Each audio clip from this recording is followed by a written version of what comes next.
As markets adjust to economic uncertainty, Bitcoin is quietly re-entering the safe haven conversation, a potential hedge against a very specific kind of uncertainty. Let's unpack this a little. Periods of instability are rarely just about economics. They're often a sign that systems are being tested, that confidence is shifting, and that the status quo might not be as stable as it once seemed. And markets don't always like that. For currencies, this matters because when confidence shifts, it can impact exchange rates, inflation, and broader monetary stability. And when that happens, the question becomes which assets are recognized globally, which assets can preserve value across borders, and which assets are more resilient to systemic change. Historically, people have turned to assets such as gold.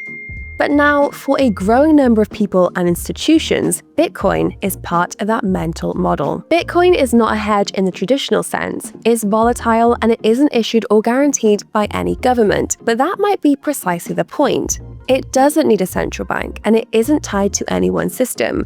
It doesn't rely on policy decisions. Bitcoin is scarce, borderless, and neutral. There are only 21 million Bitcoin. That's it. It's governed by math and consensus, not politics. It can be stored without a custodian, moved without a middleman, and accessed by anyone, anywhere. So when traditional systems come under pressure, whether from inflation, policy shifts, or broader instability, Bitcoin starts to look less like a gamble and more like a hedge against systemic fragility. Now let's be clear, this doesn't mean that Bitcoin is a perfect shield.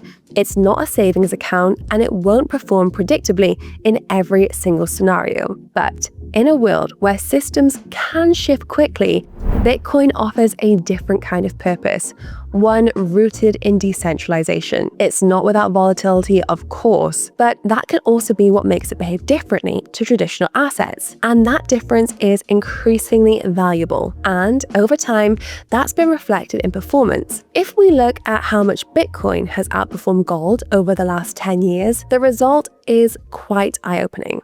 Since 2015, Bitcoin has achieved returns that far exceeds gold, with growth measured in the tens of thousands of percent, compared to gold's more modest but still impressive gains. Bitcoin has still proved itself to be arguably one of the best performing assets of all time. So there seems to be a shift, not just in how people invest, but also how they think about storing value. And in that conversation, Bitcoin is no longer the outsider. It's not replacing fiat, but there is something to work alongside it. And for some, it's becoming a strategic fallback, a decentralized hedge in a centralized world, a global asset for an increasingly complex system. You don't have to be a full Bitcoiner to see what's happening. You just have to pay attention. And if you'd like to learn more on Bitcoin or other digital assets, make sure to subscribe to this channel and also use Binance Academy as an excellent resource. My name is Jessica and thank you for watching.